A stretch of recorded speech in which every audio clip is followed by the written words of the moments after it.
And now for the Kansas Wesleyan University's Coaches Show with the voice of the Coyotes, Tyler Henry, and Coyote football head coach, Matt Myers. And now, here's Tyler. Hello, everybody, and welcome in for another installment of the Kansas Wesleyan Coaches Show. So great to be with us as football season is in full swing, and we're joined, as always, at the top of the hour by head football coach Matt Myers. Coach Myers, first and foremost, thank you for stopping by. How was your Labor Day weekend, sir? It was very nice. So as we get into, now that you've had a chance, a couple of days to kind of break down all the tape, wanted to just get your overall closing thoughts on a hard-fought battle with Evangel last Saturday. Yeah, we went in, we jumped on them early. Unfortunately, put the ball on the ground there going in to score on the first drive.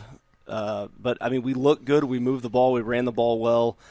We outgained them on the ground. And time of possession was ours. We won the turnover battle, and then, we gave up big plays there early in the second half and let them score right before half. So they got two possessions there right in a row to end the first half and to start the second. And we missed some tackles on an easy bubble, and the game kind of got away from us. We came back and scored and just couldn't get back into the end zone, even though both teams were going punt for punt there for a little while. So, but overall, we did a lot of good things. We got some stuff we need to clean up, and then it's going to come back to the stuff we talk about all the time is just the consistency level of our aggression and violence throughout the game, and making sure we're pursuing the ball. And if we can maintain that, going into the weeks ahead, I think we'll be all right.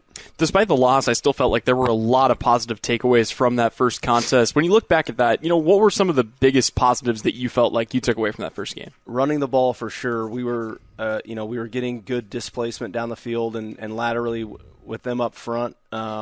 We took a couple wrong steps there on a couple plays with our offensive line, and they had a couple TFLs, but even some of our semi-skill and skill guys blocking down the field while we're running was very important. For the run game to get going.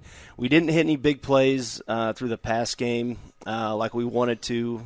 We took a couple shots there, but we just it's either protection broke down or we had to get out of the pocket and start running. So, and defensively, if you take away those two of the 50-plus yard plays, you're looking at 300 yards of total offense, and the third down conversion rate's a little concerning. They were 10 for 14, but that's something that we're gonna have to clean up, and making sure that as we go into future weeks that we're making sure we're getting off the field on third down. But that's what it is. We'll make adjustments this week and go into to Bethany ready to go. I think you brought up a good point. One of the biggest things that really stuck out to me was the ability to run the football. It seemed like the push really with the offensive line has taken a step forward from last year. How do you feel about the group that you've got up front now? I know we talked about them a little bit preseason, but now that you've had a chance to see those five and their backups in action. Yeah, they graded out really well. I talked with Coach Hall earlier, and that's what's going to keep us in games and allow us to take over and control games and keep us moving in the right direction. We talk about it all the time. We want to dominate the run game, both sides of the ball, and be efficient in the pass. And that's what we were. Byron was 65% completion rate, had to throw a couple balls away.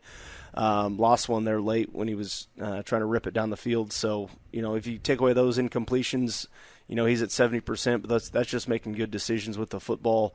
Once we start hitting our shot plays, 24 points can turn into 42 quickly. I know you and I had a chance to talk preseason about Earl Gray and the impact that he might have, a guy who was definitely on the same page as Byron McNair from the very start. But, again, what kind of an impact do you feel like he brought to the passing game when he was able to kind of slot in and find his groove? Yeah, Earl did a good job for us, got a touchdown there for us in the red zone, which was good to see. I think that connection will get, he'll be one of our deep shot guys for sure. We got a couple of them there on offense, a couple speedsters that can, that should be able to push, press defenses vertically. But he'll be one of those guys, and once he starts clicking, I don't think we got to see exactly what he can do fully on Saturday, but I think in the future you're going to get to see it here shortly. One other individual I really wanted to highlight was Cole Seagraves. He pounded home a 49-yard field goal. There are not many guys in this conference. There are not many college kickers in the country you feel good about beyond 40 yards. How much confidence does it give you as a coach to know you've got a weapon like that in your arsenal if you can get him in range? Yeah, it's honestly, he's good from 55. I expect him to break some records this year. Some school records. I don't know what the conference record is, but if he gets a slight breeze behind him, I mean, he can hit it from 60. And Talon Cope was our kicker from last year's back. So, we're using those guys in a little bit different roles, but that's a weapon. Both of those guys are weapons. Like, they'll be able to put up points on the board. I mean, once we get past the 50, it kind of changes what we'll be able to do right before half, making sure that we can secure points before half. But he's absolutely a weapon with special teams player for the week for us this week. And, a few more opportunities. Like I think he can do that over and over and over again. Oh, and that 49-yarder, that would have been good from 55 to 60, like you said. That thing had some distance on it. Taking a look at one last thing here on week one, but defensively and specifically in the secondary, was there anything that you guys saw on film over the weekend that you really want to see tightened up here as we head into week two? Yeah, I mean the coverage wasn't terrible. I mean, on the glance route that they scored their first touchdown on, that I mean, they're front side reading it. We're filling with a safety, and we missed a tackle on the corner, and my field safety didn't have the middle of the field covered. He was biting on run, which is something that we see. Coach Bauer stresses us with glances and deep crossers a lot, and two of those touchdowns came off a glance and a sail route with a post over the top, and we just we got to close the middle of the field down, making sure we're pushing posts and taking away the big plays, because if you erase that touchdown and of course the glance in the bubble, which is just a cutback and some pursuit issues, that's 3 touchdowns. And then we're back to our average. That's where we should be. We usually historically give up about 14 points a game. And that's where we need to be to be elite in this conference and in the country. So it's something that will get fixed, and once it is fixed, and you'll see hopefully a lot different outcomes going forward. As we had a chance to kind of look at the KCAC scoreboard after the game, there were some head-scratching scores around the conference. I know it's just week one, but when you look around at the scores from last week, was there anything that really kind of gave you pause or stuck out to you from around the KCAC? Yeah, I mean the Tabor Mac score was a little surprising. I haven't had a chance to watch any of those games, but just checking box scores and stuff. The Southwestern Ottawa game was interesting to see. But yeah, it's different every year is a brand new team. Every single year. So every time you get into it, you go into week one, you're trying to figure out, your opponent. Who are they going to be? You're trying to figure out yourself, like who are you going to be? Who are we going to be as a team? And specifically for us, like that was one thing that for sure came to light. I think we have an excellent team. Now, once we clean up a few things and increase our consistency and violence throughout the game, we can go and compete and win any game that we play this year. But it's gonna, it'll take some work and some buy-in from the guys and making sure that myself and the staff has the right guys on the field and at the right position. Absolutely. Well, you got a big one coming up here against Bethany College, a team that appears, at least after week one, to have taken a step forward. What are you expecting out of Coach Grosser's Swedes this Saturday?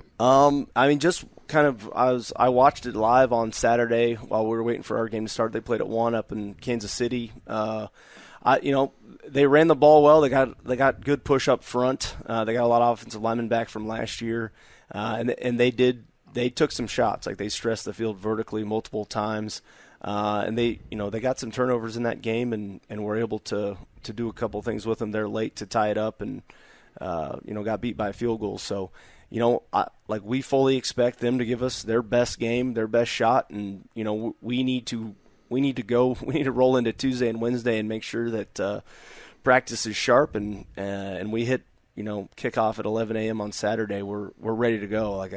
I want to jump on them early and don't look back. Every game obviously meaningful, and the most important game is always the next one. But is there a little extra juice when you go down to Bethany, play your biggest rival on the road? I think so. I mean, there's the community for sure, the alumni, Kansas Wesleyan alumni. The rivalry goes back 800 years. So it's it's one of those things, like, you for sure, like, taking a loss is not fun. Taking 2 in a row and getting one served up from Bethany would be a living nightmare. So, we're going to go in and guys are going to go in, the staff's going to go in to this week fully focused on the task at hand, and that's, beating Bethany. Last thing for you here, Coach. You guys have dominated the series here historically. Overall, what would you say are the biggest keys to Saturday for KW to get a big win, bounce back to 500? Yeah, take care of the football, number one. Make sure we are running the ball and getting good movement up front, and then making sure we take away the big plays. If we can force them to earn it and keep the yellow flags off the field defensively, I feel really good about it. We'll put ourselves in a good position to win the game. Sounds good. Well, Coach Myers, thank you so much for your time. Best of luck to your Coyotes this week. Appreciate you. Once again, that was KW head coach Matt Myers here on the KW Coaches Show. We'll step away, but when we return, we'll hear from tailback Luke Armstrong. That conversation next on KINA. When life deals you a bad call, throw the challenge flag and fight for your rights. With more than 110 years of combined experience, the legal team at Carter & Alt Duel in Salina help their clients fight to overturn bad life calls, DUI arrest, divorce, child support, and custody decisions, or protecting your Second Amendment rights. Wade Carter and Charles Alt Duel fight for you every day. Get the winning legal team at Carter & Alt Duel on your side to fight for your rights. Find them on the web at cadlawlc.com. That's cadlawlc.com. Hi, Drew Scott here, and I'm Jonathan Scott, reminding you that life's better with a home policy from American Family Insurance. Get just the right protection at just the right price, and save when you bundle home and auto. Kind of like Goldilocks and the Three Bears. It'll be just right. American Family Insurance. Insure carefully, dream fearlessly. Visit amfam.com to learn how discounts may apply to you. American Family Mutual Insurance Company, SI, and its operating company, 6000 American Parkway, Madison, Wisconsin. Contact Jeff Wells, agent at Jeff Wells Agency, Inc. at 785-827-9339 today. All right, folks, let's get started. Parents, thanks for coming. As many of you know, I'm Coach Mather.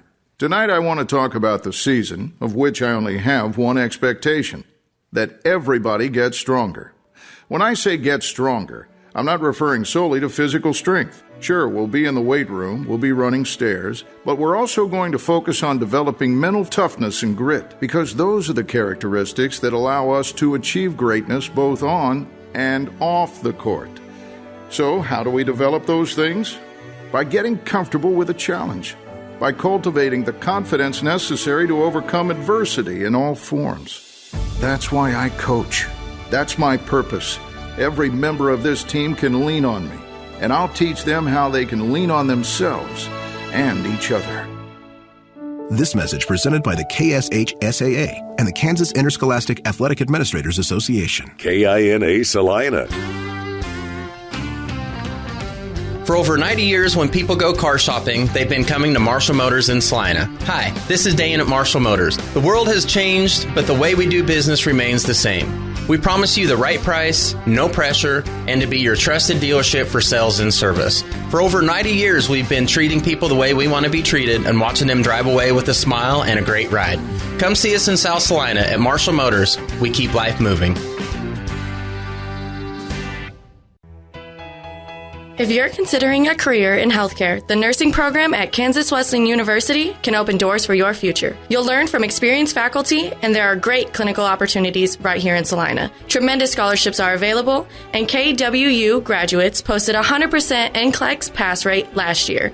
Want to know more? Visit kwu.edu/nursing today. Again, that's kwu.edu/nursing. Now back to the Kansas Wesleyan University's Coaches Show with Tyler Henry.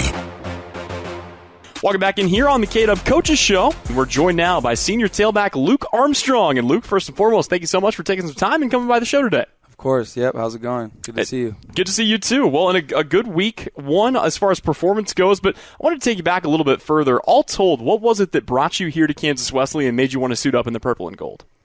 I came on a visit when I was going through the recruiting process, and everything about it, I loved it, loved the environment, loved the program, loved the coaches, and just seemed like the right fit.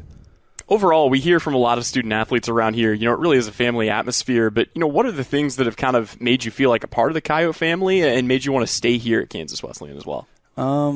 Academics-wise, all the professors and everyone in the health science department was really welcoming, and it seemed like they were all very knowledgeable and experienced, and I've been really focused on my physical therapy prep and all that with academics, so that seemed like a huge plus to this program. Well, it's always fun to get to know our student athletes, outside of just what they do on a game day. So, when all's said and done with the football career, what is next for Luke Armstrong? What's your plan after graduation?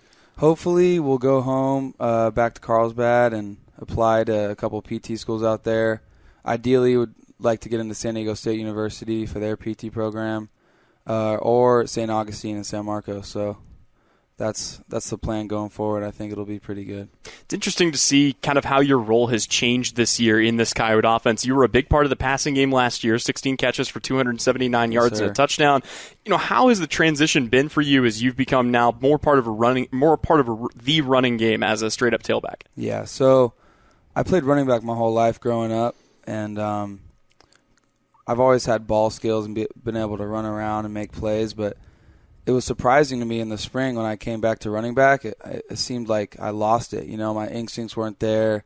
My steps were a little shaky, and I just wasn't running very smooth. But after a couple months of running around and reading holes and getting my steps right with pistol, I adapted fairly quick, and now it feels like I'm back to normal. My instincts have kicked back in, so and I'm comfortable. Is it more of a timing thing? Is it the time to be explosive? Like, what does that look like for you as you're retransitioning? A lot of it is like with route running, for example. You're hitting it. The second the ball snap, you're efficient. You're getting in and out of breaks. You're going. Running back, you have to be able to manipulate your speed, and because through the hole, sometimes you're not going full speed, and sometimes when there's a hole, you're hitting it. So it's really just having the wherewithal to know when to go 80% speed and when to go 100 and when to cut back and all that good stuff. So You've also been a big part of the Coyotes special teams attack here for these last couple of years. Everybody remembers the big electrifying touchdown down at Bethel last year. As an athlete, is there anything more gratifying than a long return for a touchdown on that field? Yeah, I think just running out there and being the one guy back there is a blessing, and people don't realize how oftentimes I'm not even doing the work. It's the other 10 guys blocking because I'm just on that return touchdown, I just ran sideways and ran up the sideline. It was all my teammates, so they don't see that part. Well, and you feel like it is a little bit less choreographed almost than a running play. Because a running play, it's where the hole's supposed to be, where the guys are supposed to block. It seems like on a punt return, there are 50 different ways you can get to the end zone. You got to find it, right? Yeah, that's what I was telling my uncle actually a couple of days ago. Kick return is more a set, more linear lanes and stuff, but punt return is in your favor because it's a blank canvas every time. One guy will be 7 feet northeast, another guy will be 12 feet northwest. You know what I'm saying? So it's a blank slate, and you got to assess each situation for the new, just as it comes at you. And you can never get a fixed mindset on how you're going to return because you have to analyze it in the moment every single time. So. You've always had a good top speed, but I feel like one thing we've really seen out of you, at least in that first game, and certainly on that touchdown run, the burst of acceleration right out of the gate. I know it's always been a part of your skill set, but do you feel like that's something you've kind of improved here over the offseason? Yes, sir. I think a lot of my offseason training was focused on that, just getting my hips through and getting my knees up. But like I said earlier, it takes that instinct and it takes the experience to know when to kick that on because you can't just – the best runs are always vertical, full speed, but you have to know when to hit it, and I think I did that pretty well in that play. The running game this year has looked, I feel almost even more comfortable than it did last year, even up against the stout Evangel line. Make no mistake, that's a really good Evangel team you guys took on last week. In my opinion, at least from up in the booth, it seems like a lot of that comes down to not just the athletes in the backfield, but the O-line and what they've been able to do this year. Do you feel like that's a group that's kind of taken a step forward from what they were in 2023? Yes, sir. I think the unity and the cohesion with the O-line is something that can't be understated. I think when they all play on the same level, it's a really special group, but it's hard to get all 5 of them working at the same pace, with the same step. So they have a better feel for each other, and you saw it last Saturday. So I think this year will be a lot better run game. It's always interesting to see, when you have to kind of overcome the senior losses from the year before. There were 3 good running backs back there last year. Tyler Boston, Nick Alsman, Mark Benjamin. And everyone's going, oh, man, how's K-Dub going to find a way to replace those 3 guys? Well, here we are. It's 2024. Not missing a beat. Zarek Fuel, yourself, DeHaven Domina. What is it about playing in that backfield? And I guess more importantly, What do you feel like each of those guys, and yourself included, brings to the table in the backfield? Yeah, it's pretty interesting. There's a lot of room for animosity sometimes and button heads, but we can all come together and respect each other's games because we all bring something different to the table. I think I have more of a receiver background. Zarek has a good motor, and DeHaven can just break tackles really well. So we all bring something different, and we all respect each other's games. So it's been a good group so far. Hard-fought battle here this last Saturday. Did want to take just kind of the players' perspective here. What were your overall honest thoughts on the Evangel game and just the way you kind of felt the team played as a whole? So at first I was pretty disappointed with my fumble and a couple of holes I could have read better. But after watching the film and analyzing it and breaking it down, I think I was really happy with the way our offense performed. It was night and day from last year. We had only 3 penalties. We had a lot of possession time. We drove down the field pretty well.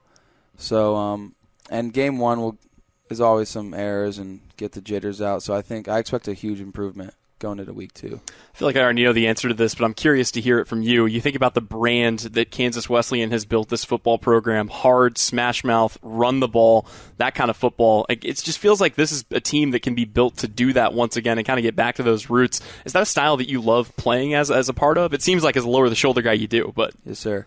I think it really wears on the defense as well with that type of offense.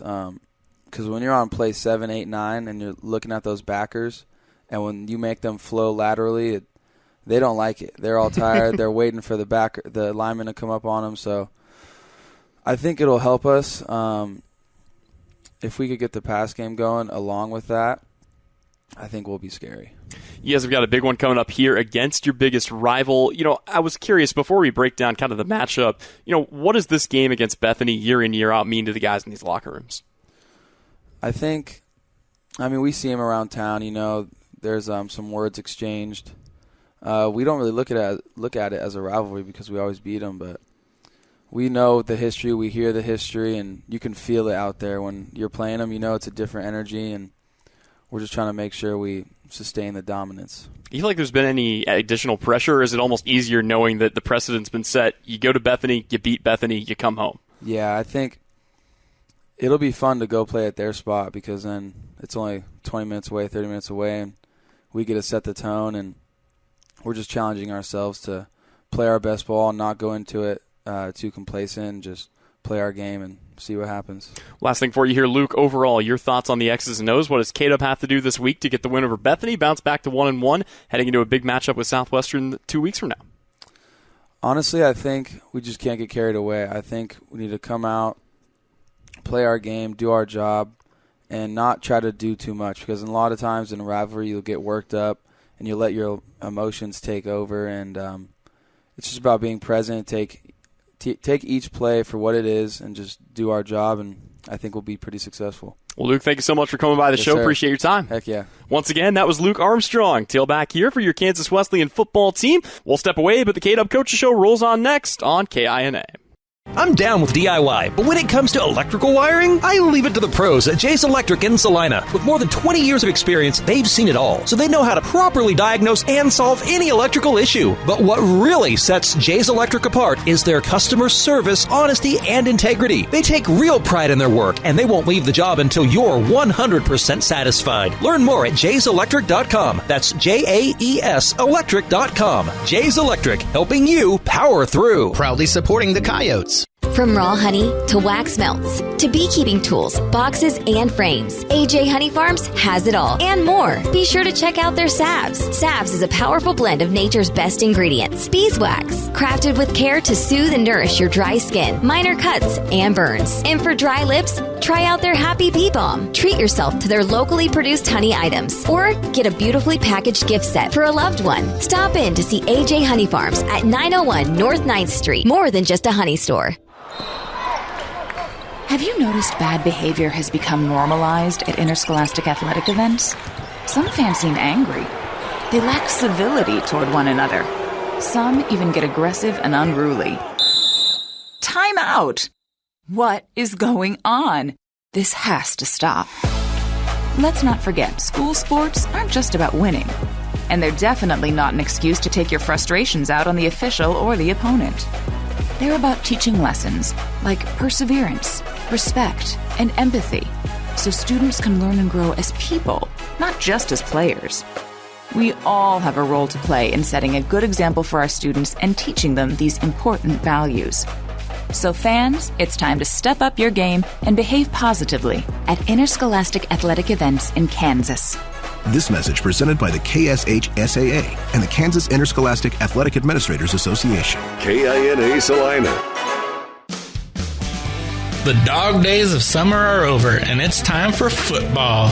Landscape Consultants wants to custom design your outdoor entertainment space to fit your needs. Want to have the guys over and watch football around the grill? Or do you and the gals need a place to unwind with a cold drink? No matter the need, Landscape Consultants has the solution. See all we do at lcsalina.com. Landscape Consultants, better by design.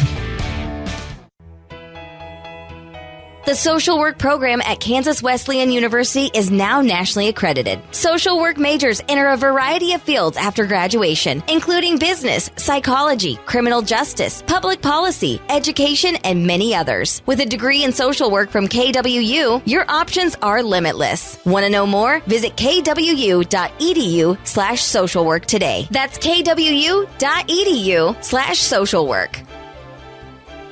Now back to the Kansas Wesleyan University's Coaches Show with Tyler Henry. Welcome back in here on the KW Coaches Show on KINA, where we are joined now by James Bauer, offensive coordinator of your Kansas Wesleyan football program. And Coach Bauer, welcome back to the show. Thanks again for your time. Oh, yeah. Always good to be here. So wanted to just take you back to Saturday for just a moment. Just wanted to get your overall thoughts on what I felt like was a hard-fought battle across the board. I know it was a loss, but I thought some really good things out of that offense on Saturday. Absolutely, yeah. It was a weird feeling. There were some proud moments because, like, last year we just weren't able to run the ball like we were able to run the ball, and there was a lot of good things. And, I mean, the most improvement always happens. I'm sure Coach Myers said it from the first game to the second game, and you play a really tough team on the first game, and they were good. They were a lot better than they were last year, and that's a hard team to go up on week one. So you have to be prepared for that. Well, and it's a tough team across the board, regardless, offense, defense. But I feel like if you look at the value of that might be a top 10 defense in the country, at least in my opinion. They were elite inside. That was really good. That was a really good defense. Taking a look at something that you pointed out, and I think the biggest takeaway from me from week one, your guys' ability to run the ball with tenacity, I think got back to some of the bread and butter of Kansas Wesleyan football as a program. I feel like a lot of that step came from the offensive line. We'll talk a little bit more about the guys that ran the ball in a minute, but when you look at the five guys up front that are getting that push, did you like what you saw, and where do you feel like they've taken the biggest step from last year? Yeah, I love what I saw. It was fun. That first drive, even though we fumbled at the end of it, that was a lot of fun, just going, back and forth plays, run plays, and then getting Byron to scramble a little bit. But it was fun to run the ball again and have some confidence in it and be like, all right, we're going to get 6 yards here. Let's go get it. And it was fun. And getting explosive plays out of the run game, that's the biggest thing, because we didn't have that last year. Like that's the biggest improvement. Like I think we had more explosive runs in the first half of this game than we had all season. I don't know if that's a legit stat, but it sure felt like it. Sure. Well, and I was also curious to get your thoughts on this. We talk about the line play. That's obviously a huge key, but you also lost 3 big backs from last year. Mark Benjamin gone, Nick Alsman gone, Tyler Boston gone, but you bring in 3 guys that have had experience in this system. They look just as good. Zarek Fuel looked excellent. Luke Armstrong with that explosive speed. DeHaven Domino looked good as well. When you think about the 3 guys in that backfield, what do each of them bring to the table, at least in your mind as an offensive coordinator? Yeah, Fuel knows everything that's going on. That kid picked up, he got player of the week for us on the offensive side just from like picking up blocks, knowing what he's doing. Like he well, lack of a better, he sacrificed himself for the good of the team. And like the clip that we showed, like we were incomplete on him, but he picked up number 23, their All-American linebacker, and just stoned him, and it was awesome. Like it's like that's what we kind of need. And then Armstrong, he's just different. He has different speed, and I mean we saw that last year when he was not playing running back, had to get him on the field one way or the other, but he has different speed. And then DeHaven's just a bigger back. He's a pound. Like I told him before the game, I want to see you run somebody over. Like that's what you're for. He's a third down back. Like that's what his deal is. So we got some good, and we have some other ones that behind them. So we have some good, like 2 more behind them, and then we have 2 freshmen that are really good, and like we got a lot of good talent on that. Always good to have talent, even better to have depth, especially at the running back position. One of the other things that I feel like we saw, in person, up close and personal, was the growth and development of Byron McNair with that full off season to kind of settle in and get comfortable. I was curious to get your thoughts on, does he feel and look more composed to you in games than he did last year? I know we talked about that preseason. Absolutely. Yeah, he is. I mean, that last Sterling game, I think I talked about it last time actually too, that kind of hurt his feelings a little bit, and he took that to heart, and he was efficient. He didn't I was watching film trying to be super critical of him and make him find something that he didn't do right, but he did everything right. The kid's, he's gotten a lot better, and he's going to keep growing it in the offense, and he communicates with me well, and we work really well together. When you've got a 185-pound guy back there, I know you don't want him taking a ton of shots. You don't want to draw up a ton of plays, but his ability to scramble and really, I think, accelerate when he does decide that he does need to tuck it and run, that's a heck of a weapon to tuck into your back pocket as well. Yeah. How big has that been to just adding a dynamic to this offense? Huge. I told all the quarterbacks, I was like, if you can pick up a first down with throwing the ball, on third down, if you can pick up a first down with throwing the ball, running a designed quarterback run, or scrambling, that's a problem for a lot of people. So that's what he did. Like that first drive, I think he had 2 scrambles for a first down on third down. So that's he causes people to leave somebody in the box for him. That helps us in the pass game. So it just makes everything better. So he has.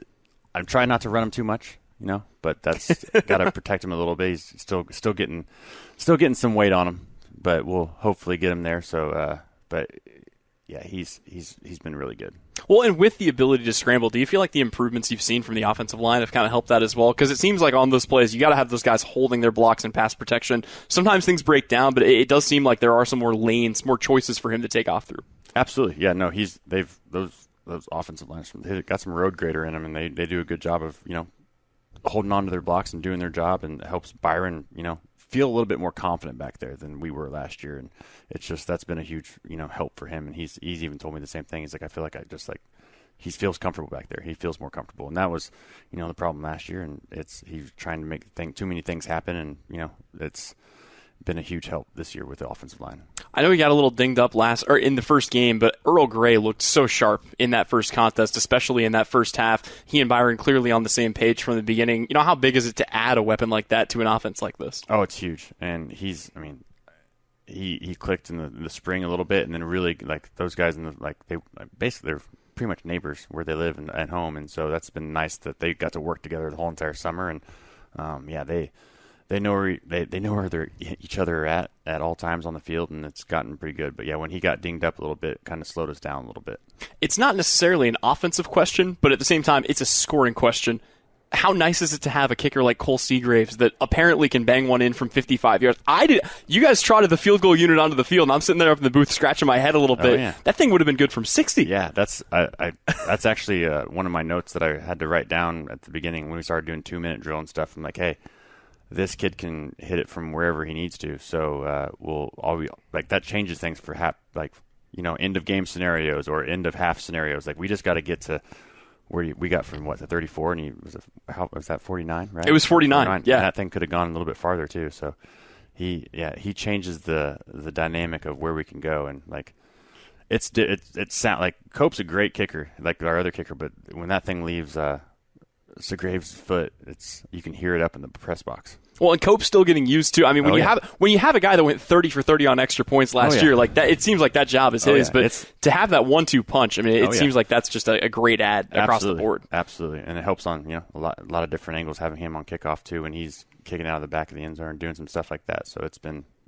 Hopefully we start kicking out the back of the end zone some more. So I know a lot of positives from week 1 across the board regardless, but still, every coach obviously looking to take that step from week 1 to week 2. Where do you want to see maybe the biggest step forward here for the offense as we head into this Bethany week? Just assignments, keep working on assignments. People are going to give us different fronts, different stunts, different coverages, everything. And that's like recognizing that and just, getting better at their assignments. That'll be the biggest thing, especially on the offensive line, the fullback and tight end position. Like we're just got to keep, getting better at what we do and not having to add a million different things, which is the nice part of, having a solid offensive line. Is like they got to stop what we're good at and have an identity. Like I felt like we had an identity and we have one now, and that's like something we lacked last year. So that's a huge addition for us. A lot of new guys working into the receiving game. We already talked a little bit about Earl Gray. It seemed like everything was spread out pretty evenly in that first contest, but anybody, maybe some of the newcomers that you might have on breakout watch here for this contest with the Swedes? We'll see. I'm not really sure. Like it'd probably be about the same. I don't know. We'll find out. So I hope some receivers step up, and we need to get some more speed out there. So we may try a couple other guys out there, but we need, this week it's going to be a lot of man coverage, and we got to get off press and get going. So you mentioned the man coverage without giving away the game plan, obviously, but just schematically, what are the things you expect Bethany to throw at you, and where will you guys have to be sharp offensively in this contest? They're going to give a lot of man. They're just going to. We have to. Those guys. It's going to be. This is a big game for both teams. It's a big rivalry, and so they're going to give us their best shot. So it'll be a fun game for sure. I know they're going to give us everything they got, and we're going to give them everything they got. And then, we both teams coming off a loss, and so they're both ready to get the first win. So it'll be a fun one. I mean, it'll be a rivalry game. It really will be. So I'm excited about it. And last question for you here, but when you do see a lot of man, do you love just a chance to let your athletes go out and make plays? You got one guy to beat more often than not, you're in the clear. Absolutely. I mean, I tell the guys, I tell the offensive line the same thing. I tell the receivers the same thing. If it's ever man coverage or you're blocking or doing whatever, that guy across from you says that he's going to beat your butt. And now you have to take that as a man, and you have to say, okay, that's not going to happen today. So it's a challenge. It's a challenge for everybody across the board: quarterbacks, receivers, tailbacks, everybody. So it'll be a fun one. Great stuff. Well, Coach Bauer, thank you so much for your time. Best of luck to your Coyotes against the Swedes this week. Absolutely. Appreciate you. Once again, that was James Bauer, offensive coordinator of your Coyote football team. We'll step away, but when we return, the KWU Coaches Show rolls on. You're tuned in right here on KINA. Salina Regional's Orthopedic and Sports Medicine is your home field advantage. Our physicians include sports medicine physician Dr. Matthew Pyle, along with orthopedic surgeons Drs. Travis Rump and Todd Riley, plus an A-team of certified athletic trainers and physical therapists. We're ready when you need us to help prevent injuries, enhance performance, or to heal through surgery and rehabilitation. For area athletes to weekend warriors, the home field advantage starts at Salina Regional Orthopedic and Sports Medicine.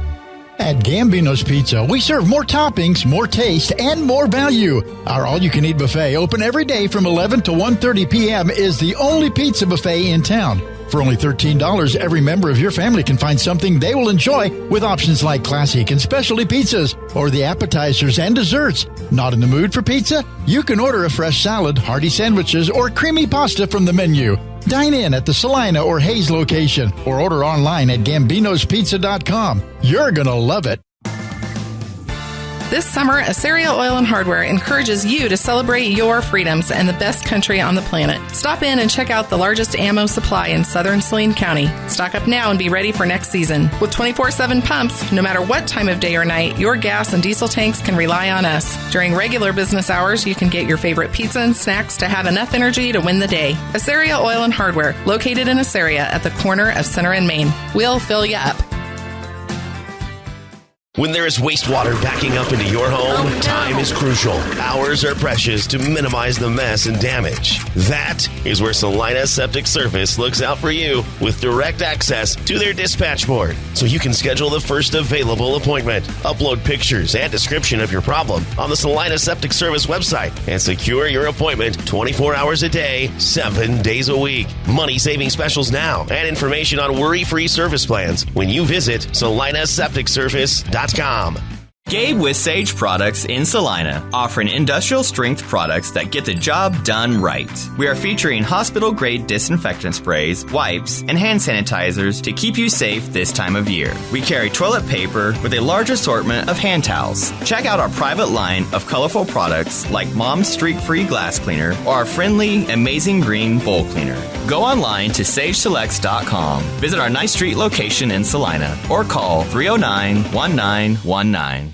Now is the time to join Kansas Wesleyan University's thriving music department. Our institution boasts a rich array of ensembles guided by a team of dedicated faculty members. With recently upgraded facilities, you'll have access to state-of-the-art spaces designed to foster your musical growth. Join the KWU family to become the best musician you can be and be prepared for your future. Learn more today at kwu.edu. Now back to the Kansas Wesleyan University's Coaches Show with Tyler Henry.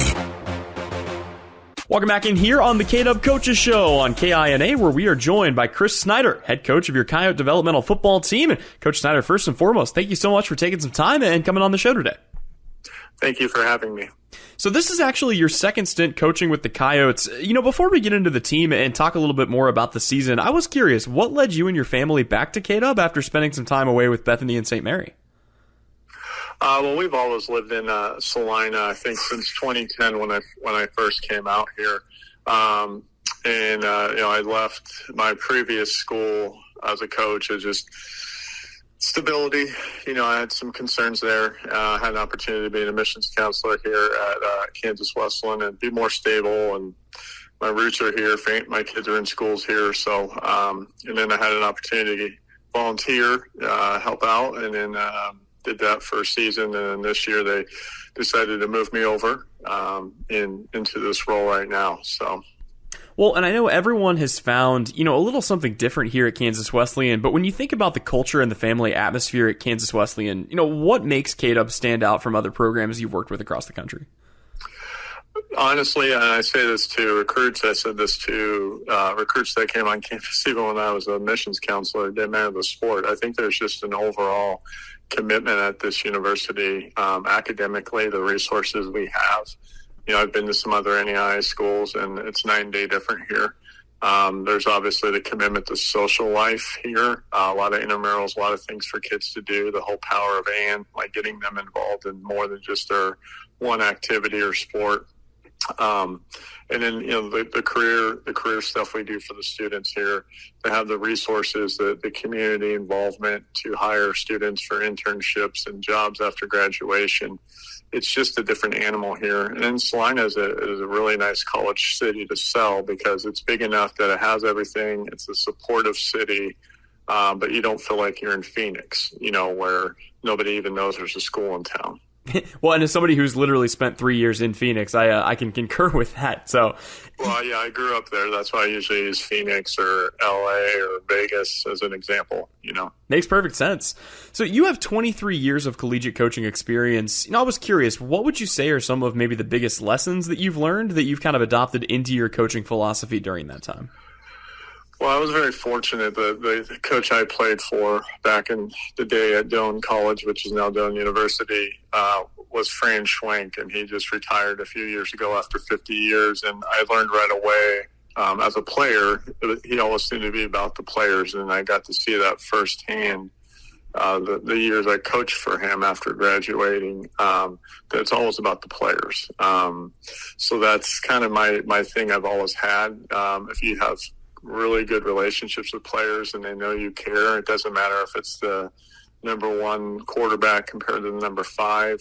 You're going to get them to play hard and buy into your culture of going to class and representing the school well. So I think we're in a people business. And I think that's always my number one priority. And I think that's why I really enjoy this developmental role right now, because always in my mind during the day, it's like, okay, what are the young guys going to do at practice? I need to grade check them. I'm thinking more of about the young guys more than anything else every day. Well, and Kansas Wesleyan has put an emphasis on its developmental programs across the board, not just in football, in a way that I don't really think I've seen another NAIA school do. Is it exciting to lead this program knowing how much attention and care it gets from the university? I know it will get a lot of attention. I should say it that way. It's like it's the first year where it seems like there's a humongous emphasis. I feel like during even my first time here and coming over here in admissions, they always talked about developmental, but I feel like the administration has really, really pushed it and invested. It's one thing to say it and then not follow up on it, but for them to be checking to make sure the game day atmospheres is what they want every game. That just shows you higher ups don't just talk about it, but they're actually wanting to see it happen and following through with it. So it's an exciting time.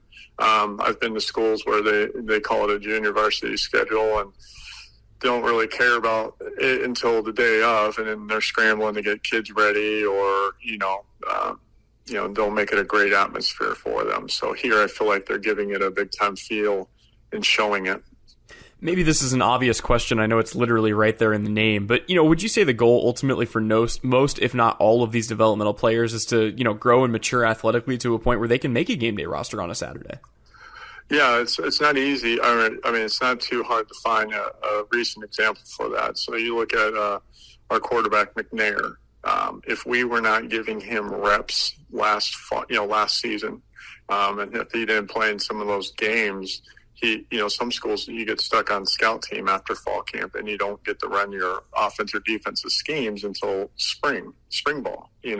But we're not like that. We with the developmental games, and then we as a program make it a point that our young guys are always getting team reps against one another. They have a certain number of periods during the practice where they're running our stuff. So they're not spending the whole season simulating another team's offense or defense where they're not really developing. So that's something I really enjoy that our program does for football.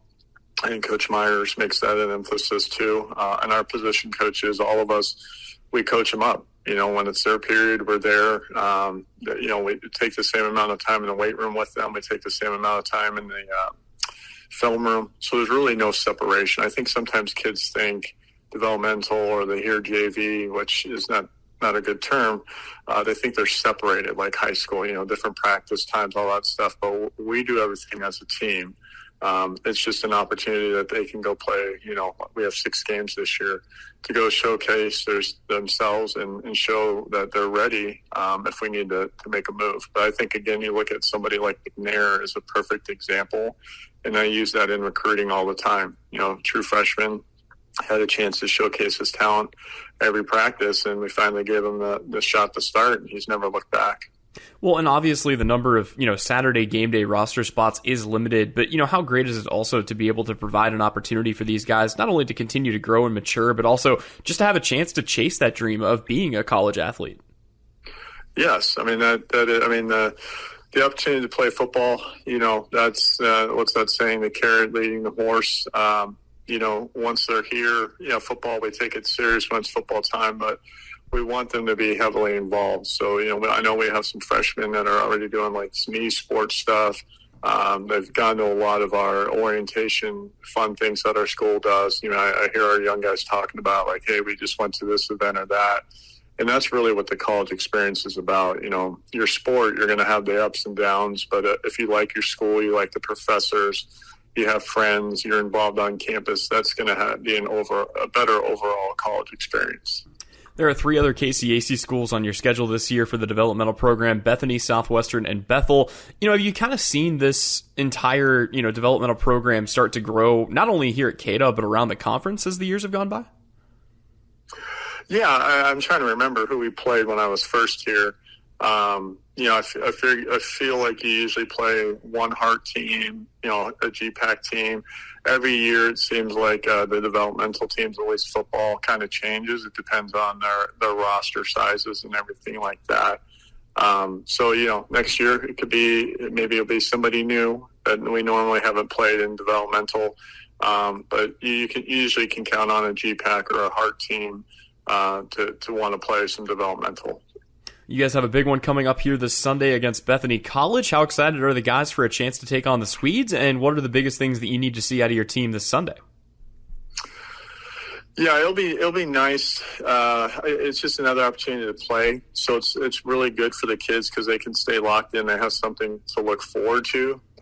So you're not going 4 or 5 weeks of just running team against each other. You can actually go play somebody else, and then it's a rivalry. Some of our kids know about it. Some of them are from outside the area, so they might not know the difference between Bethany and Bethel as far as rivalry goes when they're freshmen. But it's an opportunity, and it'll be nice. Weather hopefully holds off, unfortunately, like Coffeyville, but kind of playing somebody a little more on equal footing. I was very proud of our kids. They how hard they played against Coffeyville, showed no fear or anything like that. So it'd be kind of nice to play against another conference school that's in a similar boat as us. So, but more excited for the kids because just seeing them smile and have fun and develop is one of the biggest things you can get out of being a coach, I feel. That's great stuff. Well, Coach Snyder, thank you again so much for your time. Best of luck to your Coyotes this weekend. All right. Thank you very much for your time. Once again, that was developmental head coach Chris Snyder here on the KW Coaches Show, and that'll just about do it for us. But as a reminder, the Coyotes are back in action this Saturday in Lindsborg at 11 a.m. when they take on the rival Bethany Swedes. You can tune in live on KINA with the Catalog Countdown to Kickoff show set for 10 a.m. That's all for now, but before we go, wanted to say a special thank you to Matt Myers, to James Bauer, to Luke Armstrong, and to Chris Snyder for stopping by the show. We'll see you back here on Saturday on KINA. When life deals you a bad call, throw the challenge flag and fight for your rights. With more than 110 years of combined experience, the legal team at Carter & Alt Duel in Salina help their clients fight to overturn bad life calls, DUI arrest, divorce, child support, and custody decisions, or protecting your Second Amendment rights. Wade Carter and Charles Alt Duel fight for you every day. Get the winning legal team at Carter & Alt Duel on your side to fight for your rights. Find them on the web at cadlawlc.com. That's cadlawlc.com. The hours of drills, the pre-dawn workouts, the hundreds of laps. It takes hard work, passion, and drive to do what you love. When you're sidelined by injury, Salina Regional Sports Medicine is just as committed and works just as hard to get you back in the game. Salina Regional Sports Medicine, 785-452-7366. SalinaRegionalSportsMedicine.com. The social work program at Kansas Wesleyan University is now nationally accredited. Social work majors enter a variety of fields after graduation, including business, psychology, criminal justice, public policy, education, and many others. With a degree in social work from KWU, your options are limitless. Want to know more? Visit kwu.edu/socialwork today. That's kwu.edu/socialwork. This Saturday, the Kansas Wesleyan Coyotes renew one of the oldest rivalries in the KCAC when they travel up the road to Bethany to battle the Swedes. Hey everyone, Tyler Henry, voice of the Coyotes here, reminding you that KINA is your home for KW Athletics all season long. You can catch a full hour of the Countdown to Kickoff show beginning at 10 a.m. with kickoff slated for 11 a.m. right here on KINA. Coverage of Saturday's game is brought to you by our friends at CAD Law on the Coyote Sports Network. This has been a presentation of Kansas Wesleyan University's Coaches Show with Tyler Henry, brought to you by CAD Law and Eagle Communications on the Kansas Wesleyan University Network and KINA.